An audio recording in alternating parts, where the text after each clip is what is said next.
अच्छा, सभी बच्चे कैसे हैं? चलो सब उठो। कौन कराएंगे? आप कराएंगे। आ जाओ आ जाओ। वंदे मातरम कराते हैं ना रोज। वंदे मातरम सुजलाम सुफलाम मलयज शीतलाम सस्य श्यामलाम मातरम वंदे मातरम शुभ्रज्योत्स्नां पुलकितयामिनीं फुल्लकुसुमितद्रुमदलशोभिनीं सुहासिनीं सुमधुरभाषिणीं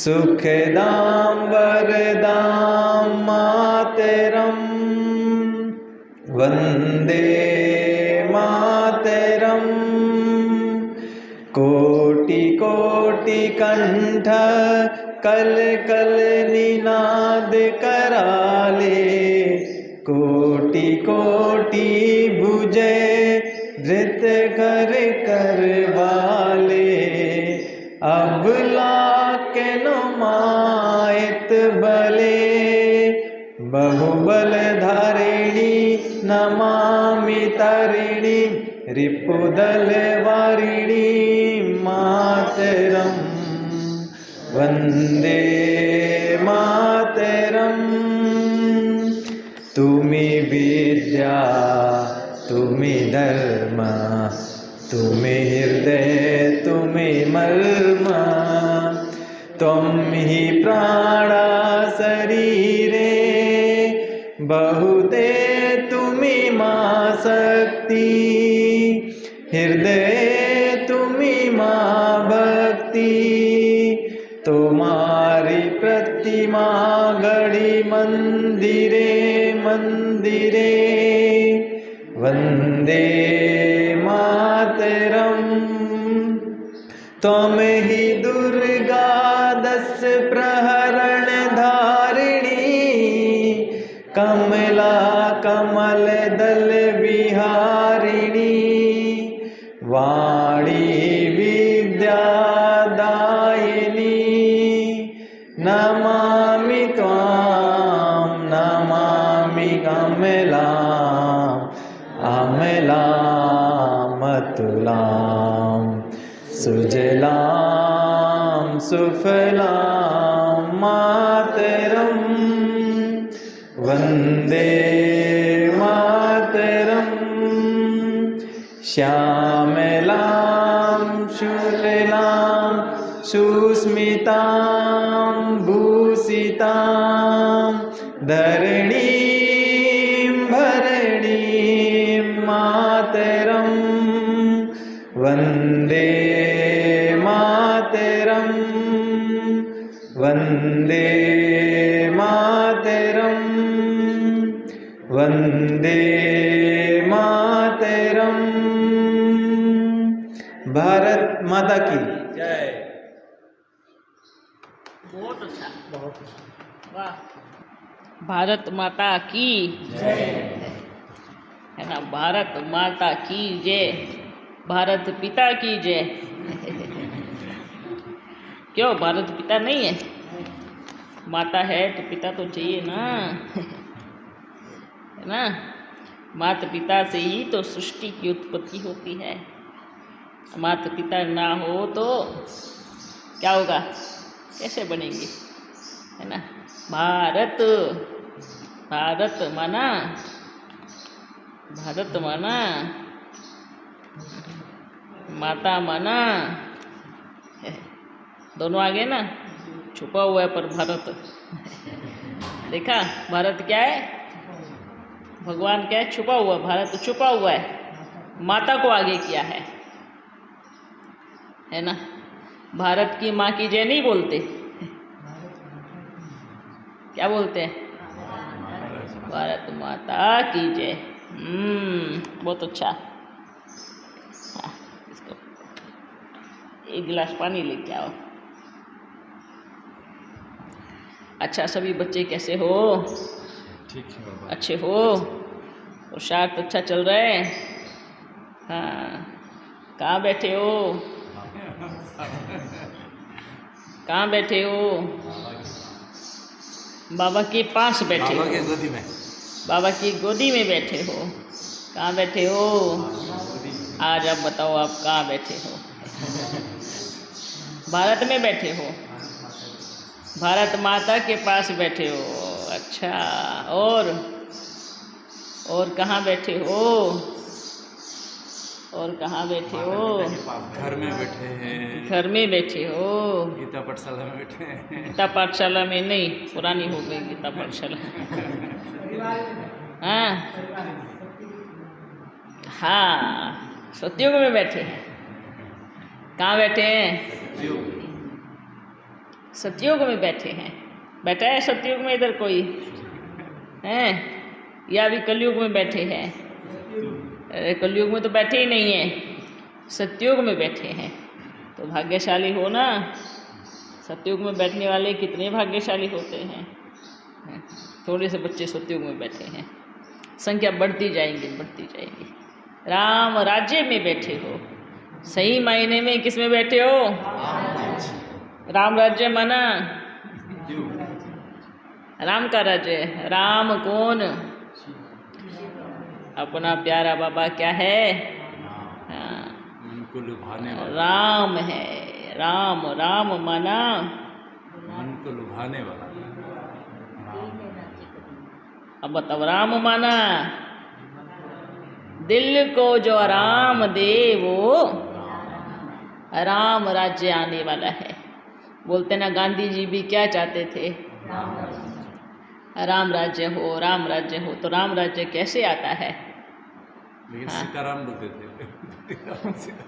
सीताराम बोलते थे। पतित पावन सीताराम।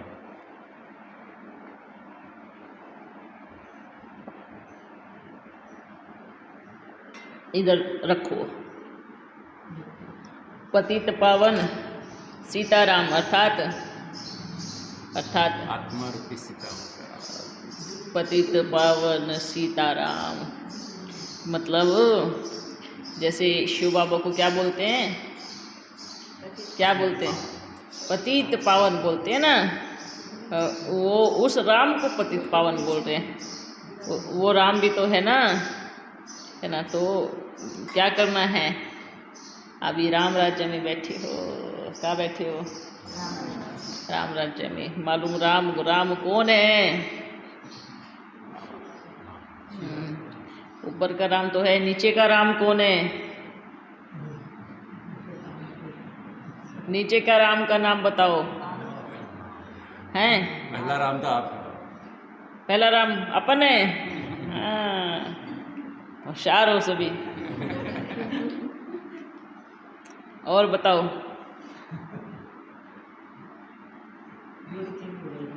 चेंज हो जाएगी कैसे? पहला राम मैया है, त्रेता का फर्स्ट राम। कैसे बताओ, राज बताओ कैसे है?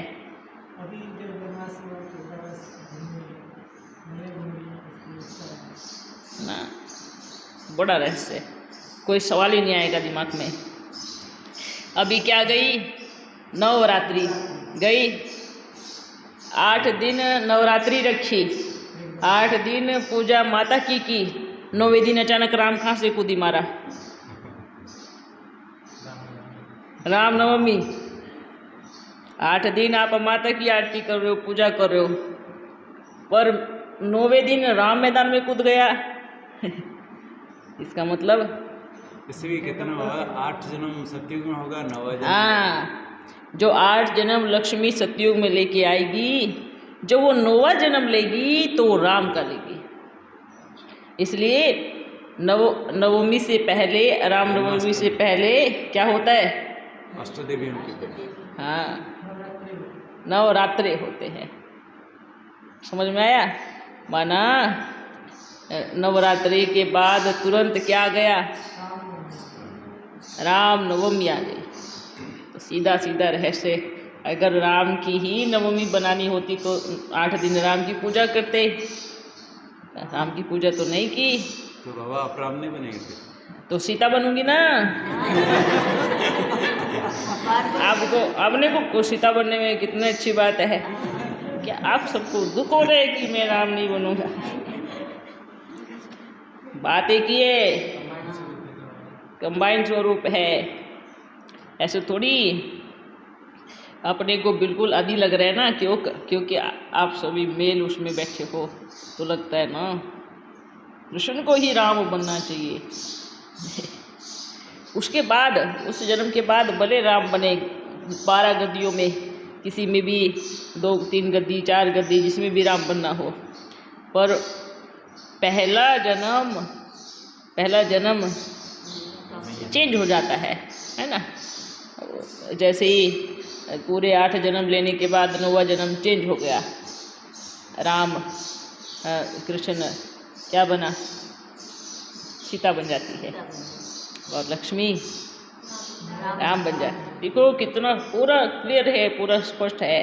बाबा पहले तो ऐसे ही मुरली में सुने थे कि सतयुग में जो राम होंगे वो फेल स्टूडेंट है, इसलिए वो सतयुग में आएंगे तो छोटा पद पाएगा, लेकिन फिर जो त्रेता युग में ही राम होंगे, ऐसा पहले हम सुने थे। बच्चे बहुत सारी चीज़ें देखो, मुरली में तो और भी सारी चीज़ें आई थी, आपको पूरी मुरली है ही नहीं आपके पास। है कितना पाठ चला, साकार का कितना पाठ चला बताओ? 33 साल का, लेकिन 5 साल का ही पुराना रिपीट। हाँ, वो भी काट उसमें भी सब छाट दिया, तो आपके पास पूरी नॉलेज ही नहीं है। पूरा जो माल होना चाहिए वो है ही नहीं। एक कटोरी माल में से आधी चम्मच मिला है, वो भी चलते चलते सब उड़ा दिया। पूछो जाकर कि कभी बच्चों से कहाँ है पुराना माल। लास्ट के 5 वर्ष में जब अवस्था एकदम डाउन होगी, उस अवस्था में मुरली लिखी गई, सिर्फ वही, और उसमें भी अपना डाल करके उसमें मुरली को चलाया जाता है। तो कहाँ गई मुरली? सारे रहस्य तो साकार के 25 वर्षों में खुले हैं, जो अब के जो रहस्य थे। हम कितने भाग्यवान हैं बाबा। सोचो, बहुत भाग्यवान हैं। इसलिए सभी क्या पढ़ रहे हैं? सिर्फ मात्र 4 से 3 साल की पढ़ाई पढ़ रहे हैं, और उसी को ही क्या करते हैं, उसी को रिपीट करते हैं।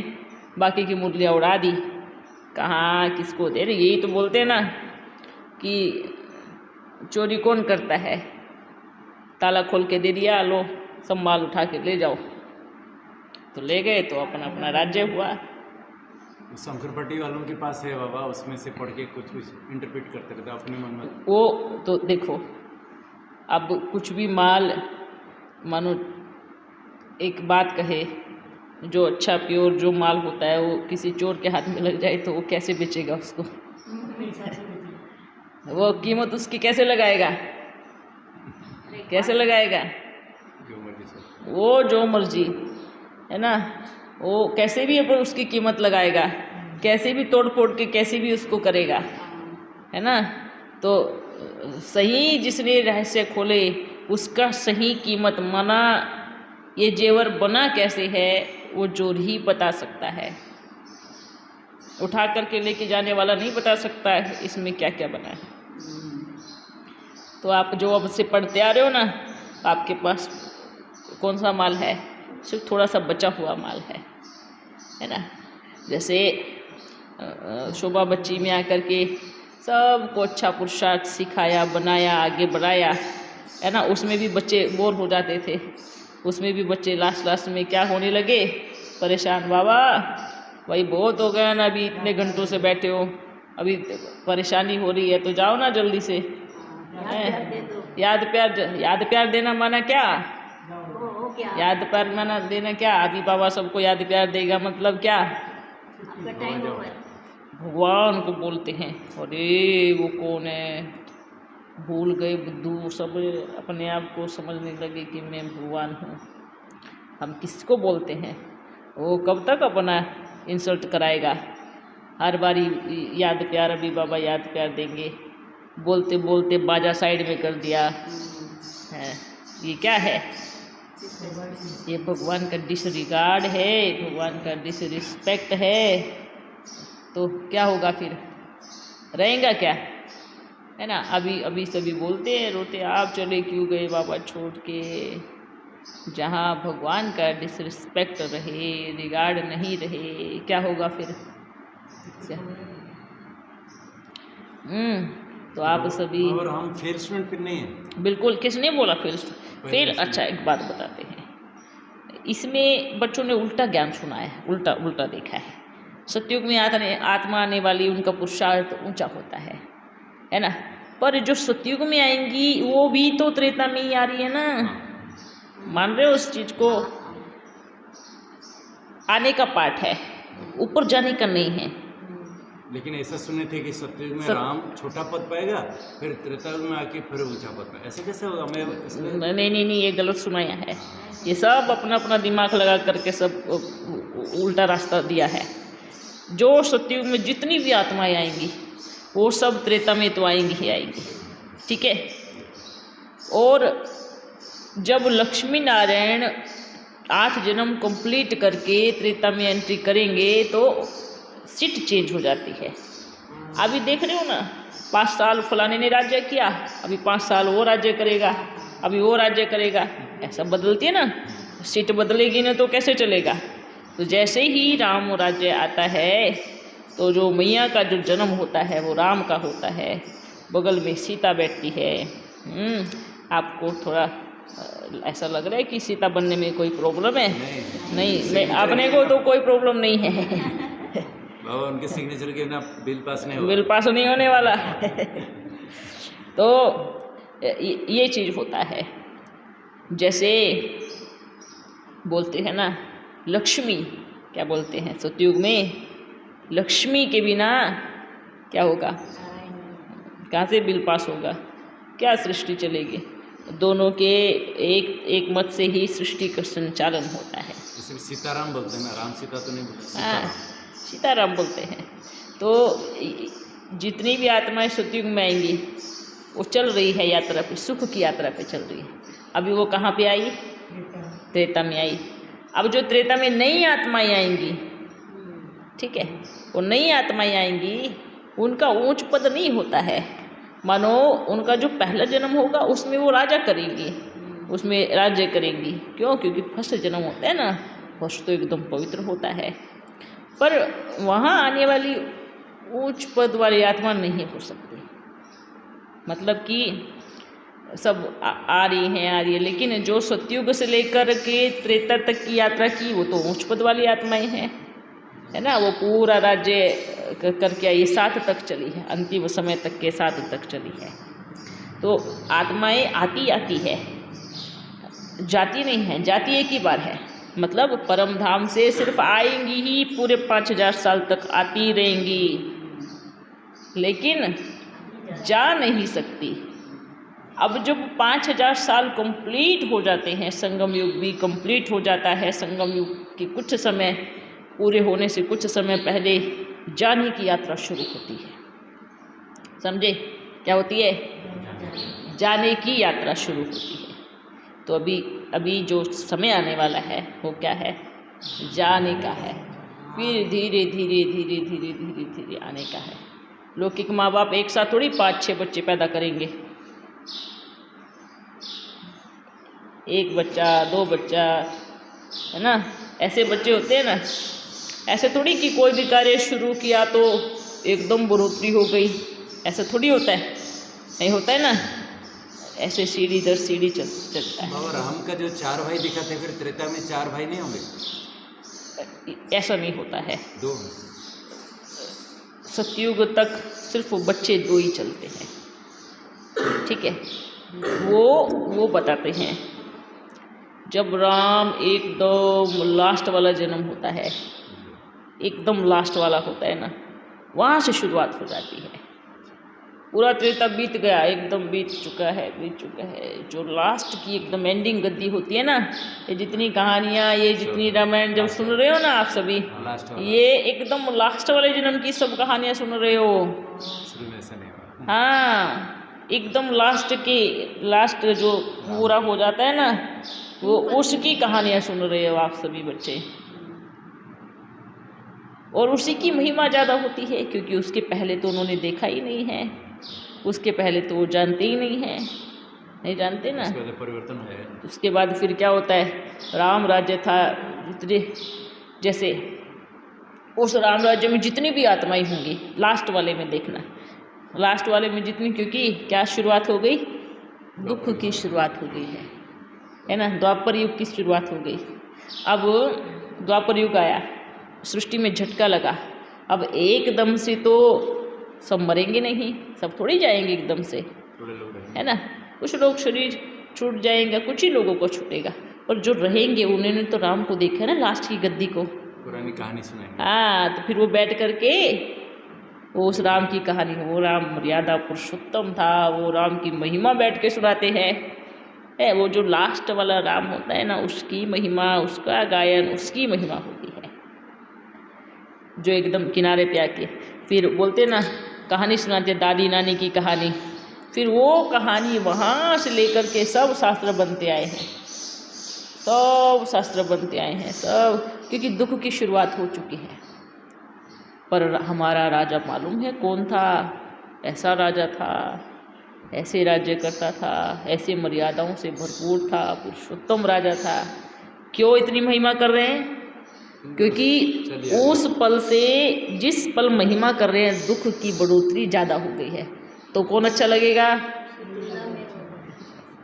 एग्जाम्पल, आपके जितने भी भारत के जो ब्याह हो करके गए, चेक करो क्या हो करके गए, जितने भी आपके मंत्री हैं। हाँ, पहले वाला बहुत अच्छा था। क्यों? उस टाइम वो अच्छा नहीं लगता था, है ना, पर जब उससे समय बीत गया तो वो अच्छा था, वो इतना अच्छा था, वो सब इतना अच्छा करता था। अब और पतितपन आएगा तो जो अब है फिर बाद में वो अच्छा लगेगा। समझ में? ये ऐसी कहानी चलती है, ऐसी यात्रा चलती है। वो अभी तक भी कह रहे हैं कि हनुमान है, हनुमान आया है, आता है, ऐसे ऐसे जो अभी भी सुन रहे हैं बच्चे। क्या होता है ना, ये सारी चीज़ें बाबा करवाता है भावना के अनुसार। देखो, बाबा अपने आप में इतना शक्तिशाली है, उसने सिर्फ अपने आधे भाग से पूरी सृष्टि को बना दिया। जब आधे भाग में इतनी बड़ी सृष्टि बन गई, इतना सब कुछ हो गया, तो इतनी ताकत आधे भाग में है, तो वो जो अपने आप में आधा भाग है उसमें कितनी ताकत होगी। ऐसी कई सृष्टि और बनाने की ताकत हो सकती है, हैं? तो ये जितने भी साक्षात्कार जो भी ऊपर उठा हुआ है ना, जय हनुमान, जय, सब कुछ कौन करा रहा है? बाबा ही करा रहे हैं। सारे साइन बाबा ही कर रहे हैं, सब कुछ जैसी जिसकी भावना, उसकी भावना के अनुसार ही वो सब साक्षात्कार करा रहा है। अभी देखो, अभी भी सबका नारा क्या है? राम राज्य होना चाहिए, यही है ना, राम राज्य होना चाहिए, एक ही नारा। बाबा, इतिहासकार वाले अभी भी वो सेतु बंद हुआ था कि ऐसे महाभारत युद्ध हुआ था, उसका कुछ ऐसे खुदाई करके, वो सब द्वापर युग की कहानी बता रहे हैं। वो ये सब गए थे क्योंकि जब कुछ भूकंप आया, कुछ हल्ला मचा, जो भी चीज़ें बनाई थी, जैसे भी वो सब जो लास्ट का जन्म है ना, लास्ट का सब उसकी कहानी के आधार पे चल रहा है सब कुछ। क्योंकि उसके बाद इतना पतितपन आया, इतना आया, तो सारी चीज़ों को, जैसे कि किसी के घर में कोई शरीर छोड़ देता है, उसकी छोटी छोटी चीज़ों को संभाल के रखते हैं ना, वो उसकी चोट चला गया पर उसकी बैठ करके पूजा करते हैं, है ना। आज के देखो, इतने बड़े बड़े राजाएं होके गए, उनकी तलवारें, उनके वस्त्र कहाँ म्यूजियम में लगा करके उनकी बैठ पूजा करते हैं। तो ये कहानियाँ होती हैं। बाकी के रहस्य तो बहुत आ गए हैं सामने, पर अब क्या करें, क्योंकि हजम करने की शक्ति भी होनी चाहिए, है ना। बोलते हैं ना, भोजन इतना हैवी रखा है पर मालूम है कि बच्चे हजम नहीं कर सकते, तो जितना हजम कर सकते हैं इतना इतना सबको मिलता है। याद रखना एक बात हमेशा, अब से जो होने वाला है वो बहुत कल्याणकारी है। स्वीकार करेंगे तो अपना भाग्य है, नहीं करेंगे तो अपना नुकसान है। क्यों बाप का कार्य तो रुकने वाला है नहीं।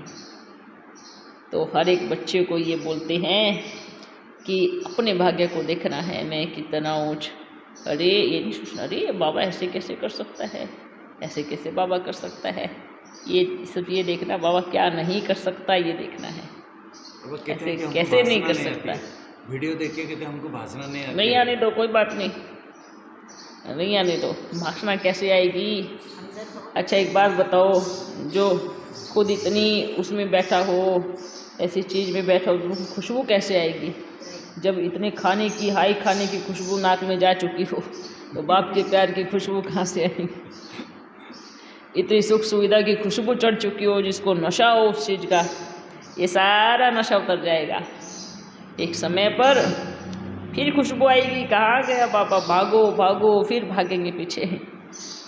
ये फिर बाद में ऐसी खुशबू आएगी।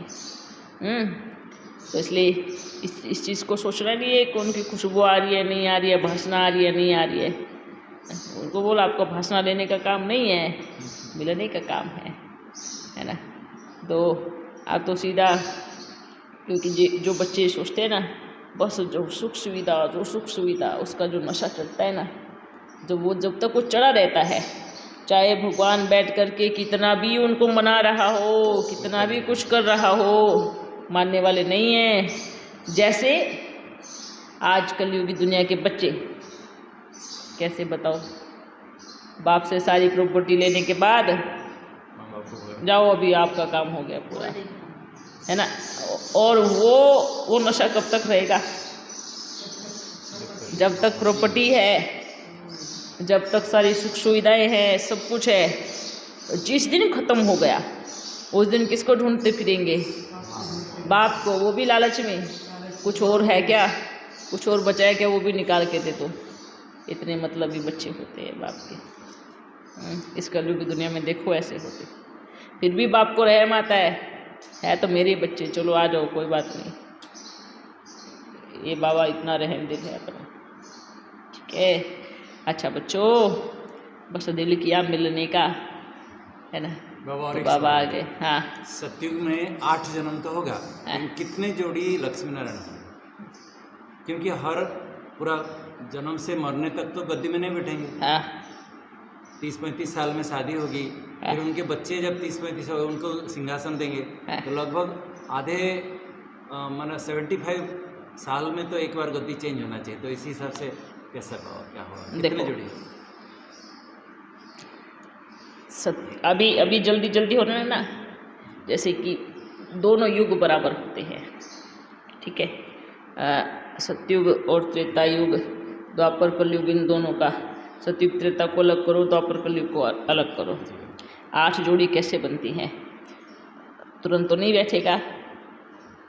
जब बच्चा बड़ा हो जाएगा, जब शादी हो जाएगी, शादी के साथ लक्ष्मी को के साथ में उसका स्वयंवर होता है। अकेले का तो स्वयंवर करते ही नहीं है, उसमें अकेले को तो गद्दी देते ही नहीं है, स्वयंवर के बाद ही गद्दी मिलती है। जैसे ही गद्दी मिलती है तो गद्दी किसकी बन गई, तो 8 गद्दी कैसे नहीं हुई बताओ। तो जो वो फिर पूरा 150 साल तक तो नहीं बैठेंगे ना बाबा, कैसे 150 साल तक नहीं बैठेंगे, गद्दी में जो बैठेंगे। हाँ, उनका बच्चा फिर जब 35 साल होगा उसको गद्दी दे के फिर रिटायर्ड होंगे ना बाबा। हाँ, तो 75 साल 75 साल के बाद गद्दी चेंज होगा ना, दूसरे को देते हैं। हाँ हाँ, तो फिर 8 जोड़ के बाद तो जैसे मानो वो जो दोनों बच्चे होते हैं, उन्होंने जितना एक समय होता है गद्दी का, मालूम है, आप बात अपन समझ गए हैं कि 150 साल तक एक लक्ष्मी नारायण ने राज्य किया, ऐसा नहीं। गद्दी का लिमिट टाइम होता है, मालूम है कि गद्दी को सौंप दिया और अभी हम आराम अपने महल में आराम से बैठे हैं। इसका मतलब ये नहीं होता है कि वो बैठ गए हैं और गद्दी वही चलाते हैं, क्योंकि जितने भी डायरेक्शन होते हैं माँ बाप ही देते हैं, मालूम है, तभी गद्दी चलती है। जब ऐसा तो नहीं गद्दी पे बैठा और राजा बन गया और सारी चीज़ें उसको आने लगी, ऐसा तो नहीं होता। वो जितनी भी डायरेक्शन होगा उसके जो माँ बाप होते हैं ना, वो उसके डायरेक्शन पे ही गद्दी चलती है और माँ बाप के डायरेक्शन पे ही गद्दी चलती है। द्वापर युग में भी मतलब कि द्वापर युग तक ऐसा कार्य चलता है, जो गद्दी वो राज्य ही करते हैं, वही राज्य करते हैं, बस उस सीट पे बैठ के नहीं, फिर वो पीछे से मतलब बड़ी गद्दी पे बैठ गए। समझ में आया? ये गद्दी है ना, दिखने वाले अपन हैं, और पीछे कौन बैठा है? मतलब ऐसा नहीं कि गद्दी से नीचे उतरे, उनकी ओर पोस्ट हो गई है, उन्हीं के पिछाड़ी में ही उनकी जो वो होती है, उनकी पोस्ट ऊंची हो गई है। अब डायरेक्शन ऊपर से इधर से आएगा।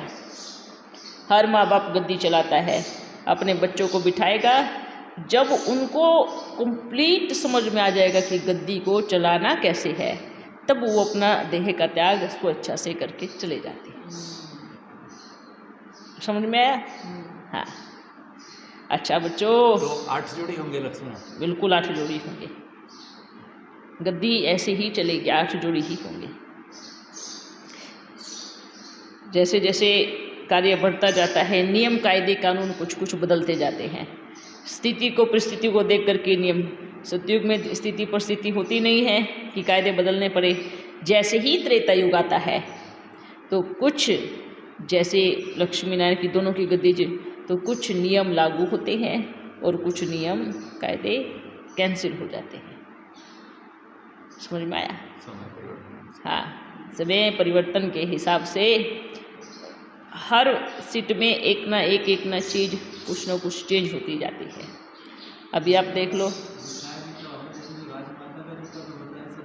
सबसे ऊंचा होता है ना, क्योंकि द्वापर युग में क्या होता है ना बच्चे, युद्ध करते करते जो पुरुष होते हैं वो जल्दी चले जाते हैं, तो जो बेटा होता है ना, वो माँ के कहने पे जैसे माँ ने मोहर लगा दी वही चलेगा, उसको कोई नहीं कैंसिल, कोई नहीं कर सकता। वही राजमाता कैंसिल कर सकती है ना, बाकी कोई कैंसिल नहीं कर सकता।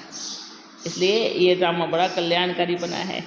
जैसे ही कलयुग आता है तो माँ बाप को पीछे कर देते हैं। कलयुग, घोर कलयुग आता है तो कितने बच्चे दूसरे दूसरे धर्मों में आकर के अपने पिता को मार के गद्दी पे बैठते हैं, अपने भाई को मार के गद्दी पे बैठते हैं। बहुत बुरा हाल हो जाता है।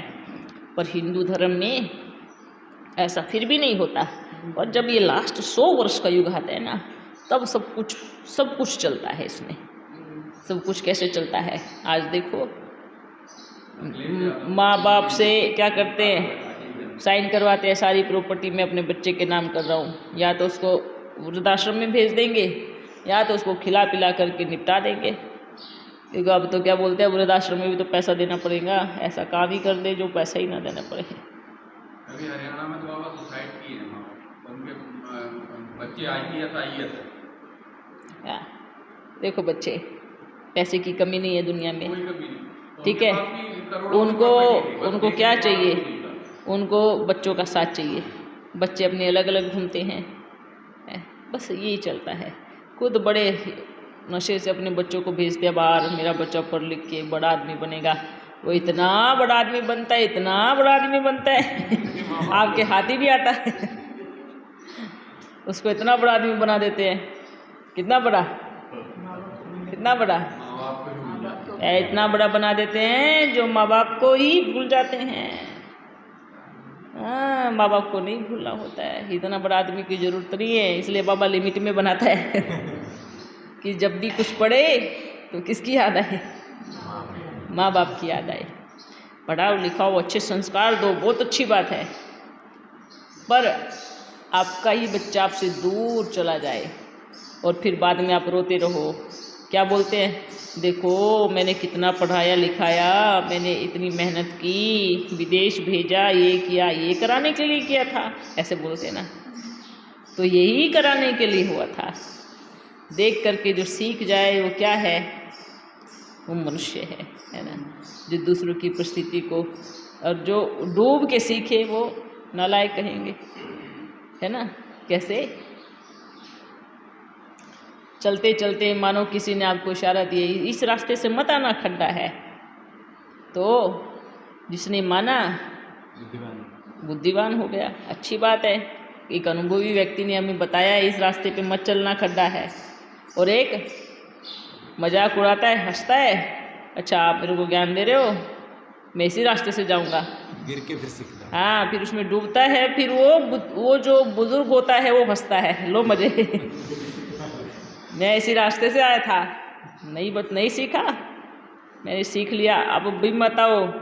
तो क्या होता है, फिर डूबता है, फिर सीखता है। बच्चे बड़े होशियार समझते अपने आप को आजकल, पर है नहीं। माँ बाप के मुआफिक 10% बुद्धि नहीं है बच्चों में। क्यों? माँ बाप की यात्रा देखो। समझ में आया? तो बोलते हैं अगर ज्ञान चाहिए तो अनुभवी के पास बैठो जाके, है ना। ऐसे कोई अच्छा अनुभवी भी अच्छा होना चाहिए। ऐसा नहीं हो कि खुद बहुत गलत काम किए और जा कर के बच्चों को बिगाड़ने का काम शुरू करें। ऐसे भी आजकल के ऐसे भी है भाई, नहीं करो कोई दिक्कत नहीं है, कोई दिक्कत नहीं है। आजकल क्या होता है ना, जलन होती है, फलाने का बच्चा अच्छा कैसे चल रहा है, इतना अच्छा संस्कार कैसे है, लो इसको बिठा करके उल्टी संगत में लेके जाता हूँ। आजकल के बिठाते हैं बगल में और नशे की चीज़ ऐसी लगाते हैं, वो बच्चा किसके पास जाएगा, किसके पास जाएगा? जो नशा करवा रहा है, जो अच्छे से मज़े दे रहा है, उसी के पास जाएगा ना, हैं। तो ये आज की दुनिया में कोई, और पहले क्या होता था, पहले के टाइम में क्या होता था, अगर पड़ोस में किसी का बच्चा कुछ गलत करता दिखा तो क्या करेगा, उसके माँ बाप के पास जाएगा, कान पकड़ के लेके जाएगा, ये देखो आपका बच्चा फलानी संगत में बैठा था, गलत कार्य कर रहा था, इसको कंट्रोल करो। पहले ऐसा हुआ करता था, है ना। और आज क्या करते हैं, दिख रहे बहुत अच्छा है तो उसको बिगाड़ने की पूरा प्रयास करते हैं। कितना परिवर्तन आया समय में। हाँ बाबा, उस दिन अपन संकल्प की दिलवा सकते हैं कैसा, कि जो लोग यदि वैसा करते हैं तो वैसा कुछ होने का संकल्प? बिल्कुल करवा सकते हो, संकल्प करवा लो, पर करना तो वही है जो उनको करना है करवा सकते हैं। आप ना भारत की महिमा देखो, अपना भारत कैसे था, क्या ऐसे युवाएं थे। आज देखो युवाओं की क्या हालत हो गई है, इतनी गलत संगत में जा कर के ये क्या कर रहे हैं, ये अपना नुकसान कर रहे हैं। आपको मालूम है आज जितनी भी बाहर इन्वेंशन गई है, दिमाग से सोचना, जितनी भी बाहर इन्वेंशन गई है वो यहीं से ही गई है। चाहे कोई चिकित्सालय हो, चाहे हथियार बनाने के कार्य हो, चाहे कुछ भी, चाहे ये कारीगर घर बनाने के कार्य हो, जितनी भी कलाकारी गई है, कहाँ से गई है, भारत से गई है। अभी भी अमेरिका में सबसे बड़े साइंटिस्ट तो भारत के हैं। भारत के, हाँ, भारत में देखो, आज भी भारत के युवा अगर जाग जाए ना, अपना दिमाग जितना टेलीफोन में लगाया है, ये किसने बिगाड़ा? सब विदेशियों से निकला। विदेशियों ने क्या दिया, विदेशियों ने क्या दिया? टेलीफोन दिया। टेलीफोन में क्या क्या दिया? सब बिगाड़ने की चीज़ें दे दी। मतलब कि भारत को कैसे नष्ट करना है, कैसे ख़त्म करना है। जिसने टेलीफोन बनाया है, हाँ, उसका भी सबसे दुखी है। पहले एक इंटरव्यू आया था, है, उसने कहा बाबा कि बोले कि मैंने जिस चीज़ के लिए बनाया, हाँ, लोगों ने उसका मिसयूज सबसे ज़्यादा किया। मिसयूज सबसे ज़्यादा। बोले मैं अपने जीवन में सिर्फ 5% मोबाइल का यूज करता हूँ और लोग 100% कर रहे हैं, और 100% करते हैं, लेकिन अच्छा नहीं करते। वही उन्होंने बनाया। मेन बात ये है। इसके लिए मैंने बनाया। तो देखो, अगर आज भी भारत के युवा, भारत के बच्चे सब जान जाए ना, सब इस चीज़ को जान जाए ना, आज भी सबसे सर्वश्रेष्ठ भारत ही है, उससे श्रेष्ठ कुछ भी नहीं है ना। सब पड़े रहते हैं आलस में, नशे में, भांग धतूरा खा के, नशा करके, सब हालत ख़राब करके रखी है। इतना दिमाग यूज़ करेंगे तो कितनी ऊपर जाएगा। तो क्या करना है, सोचो, अंतिम समय आ गया है। ये गलत खान पान भी कहाँ से आया, सब गलत खान पान, सब गलत कार्य, सब कहाँ से, सब बाहर से आए। अपना राज्य द्वापर युग तक तो कितना अच्छा था। द्वापर युग तक छोड़ो, अभी ही 200-250 साल पहले ही जाओ आप, संस्कार थे, मर्यादाएं थी, मर्यादाओं में रहते थे। अपने संस्कारों को देखना है। हमें सतयुग में जाने वाला देवता बनना है। क्या बनना है? सतयुग में जाने वाले देवता। तो देवताएं कैसे होते हैं? गुण संपन्न, सारे दिव्य गुणों से सजाए सजाए होते हैं, है ना। तो सतयुग में पक्के राजयोगी यही बन करके जाते हैं, ठीक है। सतयुग में कोई बाहुबल नहीं चलता है, हाँ, बड़ी बड़ी भुजाएं हो और लंबा चौड़ा शरीर हो, ऐसा नहीं होता है। सतयुग में ये सब चीज़ें होती नहीं है। शांति, प्रेम, हाँ, वहाँ तो प्रेम, वहाँ बाहुबल की जरूरत ही नहीं है। यहाँ का योग बल सब सतयुग में जाके सब संपन्न, सब, कोई दुख नहीं होगा, कोई दुख का नाम निशान नहीं होगा, कुछ नहीं होगा। अब बाबाएं हैं, सब कुछ अच्छा होगा। जहाँ उनका इतना भी अपमान होवे, वहाँ से वो कल्टी मार लेते हैं, निकल लेते हैं वहाँ से।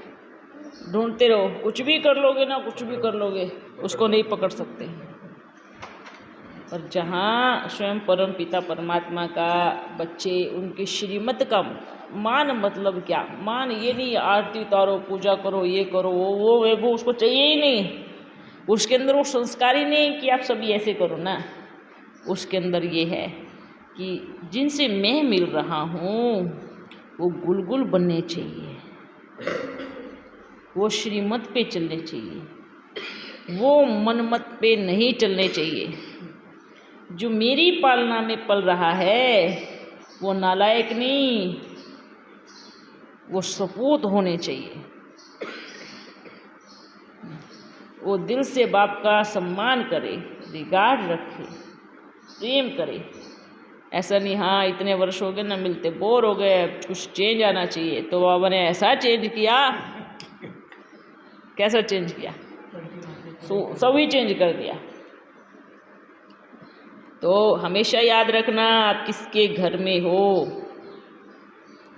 ये याद रखना हमेशा, ठीक है। जब माता पिता का सम्मान नहीं, वहाँ वो नहीं रहता। बाबा मुझे पूछ रहे थे तो मैं बोला कि आप इतने आपके संदेशी हैं, पूछो ना बाबा, पूछो ना, सही बात है। तो उन्होंने क्या बोला कि बाबा ने मना कर दिया अभी। उनको बोलो आपकी जो संदेशी है ना वो आप ही की बात बताएंगे। यही तो बात है।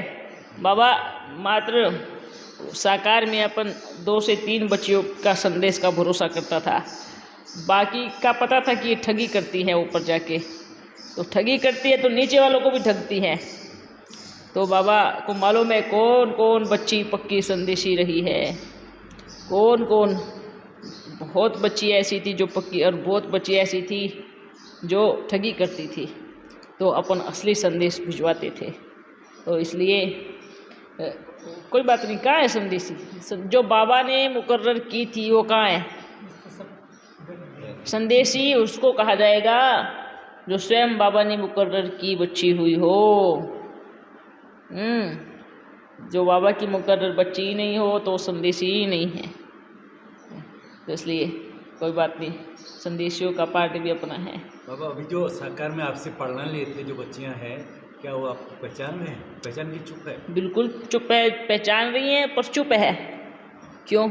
और पालना बच्चे देखो, जो लास्ट के आई जो भी बच्चियां हैं, 1 वर्ष में 2 वर्ष में जो भी आई, ठीक है, उसको सही पालना, जिसने बराबर पालना ली है वो बच्चा ना पहचाने ऐसा हो ही नहीं सकता। और जिन्होंने बाद में भी पहचान लिया, अभी भी पहचान लिया, पर चुप है। क्यों? मैनेजमेंट के खिलाफ कैसे बोलूं? बस बात ये है, जो रचा गया है इसके बाहर में नहीं जा सकती। वहीं पे बाबा से बैठ के माफ़ी मांग लेती है, वहीं पे बाबा को, बाबा माफ़ करना, मैं ये नियम ये मर्यादाएं नहीं तोड़ सकती। देखो फिर भी बंधे ना मर्यादाओं में, जब साकार की नियम मर्यादाएं तोड़ के आ सकती है तो अब क्या हुआ, है ना। तब तो वादा करती थी चाहे कुछ भी हो जावे, आपका हाथ आपका साथ कभी छोड़ेंगी नहीं। जो आदि किए बच्चे हैं ना, वो अपन के साथ साथ चलेंगे, साथ साथ रहेंगे। ठीक है, अच्छा बच्चों, फिर मिलेंगे। ठीक है, खुशी होनी चाहिए। बाबा हर घड़ी आप बच्चों की पालना करते हैं, नशा उतरना नहीं चाहिए किसी का भी। इतना बाबा आते हैं, नशा इतना चढ़ना चाहिए, इतना चढ़ना चाहिए, क्योंकि ये पालना किसी को नहीं मिल रही है। तो भाग्यशाली बच्चे आएंगे भी, बाप की पालना भी लेंगे और बाहर भी मिलेंगे, तो आप तो डबल हो गए ना। ठीक है, अच्छा बच्चों, फिर मिलेंगे। ये वंदे मातरम वाला सबको रेडी करवाना है। ठीक है, पढ़ के नहीं, फिर बाद में ऐसे मुख से बोलना है। इसको समझ के भी बोलना है। जैसे पढ़ते हैं ना, सिर्फ लिखा हुआ है पढ़ लिया, अभी थोड़े समय में इसके एक एक शब्द के मीनिंग को भी समझना होता है ना। तोते मुआफिक नहीं रटना होता है, उसको पढ़ो, उसका अच्छे से विस्तार करो, इसका मतलब क्या है, तो बुद्धि घूमेगी। फिर मिलेंगे।